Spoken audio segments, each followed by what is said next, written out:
E, finalmente, o NDVI e o índice, né, que é essa diferença entre o infravermelho próximo menos o vermelho, dividido, ou seja, normalizado pela soma do infravermelho próximo mais o vermelho. Isso aqui é o que a gente chama o clássico NDVI, ou seja, um índice de vegetação por diferença normalizada.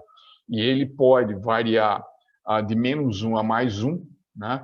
Vai depender do tipo de cobertura, da região, do tipo de solo, mas uma vegetação, por exemplo, na Caatinga, na época verde, chega em 0,7 o valor do NDVI, enquanto na época seca o valor do NDVI chega a 0,1.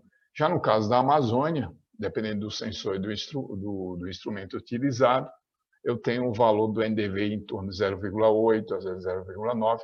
É muito próximo de uma vegetação verde como a caatinga, a grama. Se eu pegar a grama, a caatinga verde e a floresta amazônica, os valores de NDVI vão estar muito próximos, né? Desde que eles estejam verdes.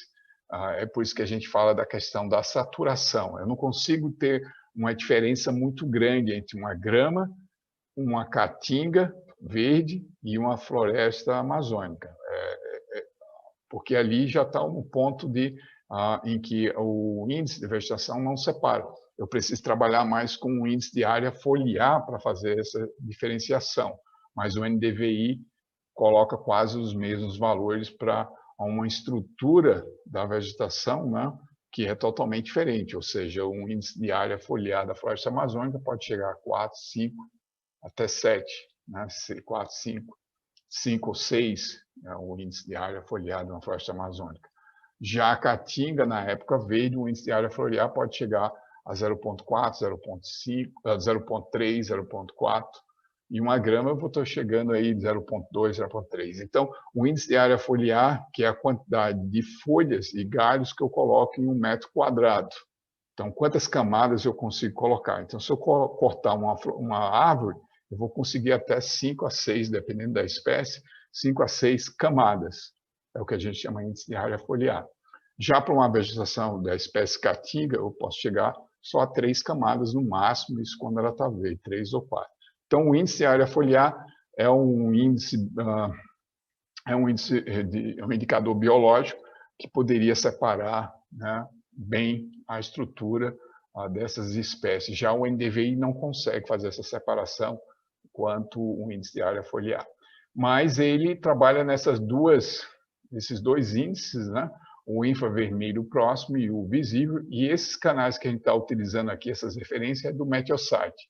O Meteosite, o infravermelho está ali uma banda, né, 0,8. Se fosse o NOAA, seria 1,1. Vai depender do instrumento, mas a partir de 0,7 a gente já tem a região do infravermelho próximo. 0,6 é ali, ó, já chegando no vermelho para o Meteosite. Então, aqui, ó, infravermelho menos o vermelho é o índice do NDVI obtido do Meteosite. Mais uma vez, aqui embaixo, a gente destaca a reflectância para diferentes tipos de vegetação, né? E a gente vê regiões, essas regiões específicas aqui, ó, de 1,3, 1,4 ou 2,1, 2,0 aqui, são regiões onde você tem basicamente a absorção do vapor d'água. Então, é a presença, né, de vapor d'água na atmosfera, são características, e na vegetação também tem água, né? Então ela vai exatamente, os canais de absorção do vapor d'água vão estar também atuando na folha, porque é a região onde que eu tenho água. Quanto mais água eu tiver, mais absorção da folha na região onde você tem absorção do vapor d'água. E aqui, como eu falei, aqui o espalhamento do azul, o pico da clorofila, a absorção de pigmentos, a estrutura da folha, né? Ou seja, a estrutura molecular. Quanto mais folha, quanto mais verde, que é o caso aqui da folha verde, maior a reflectância.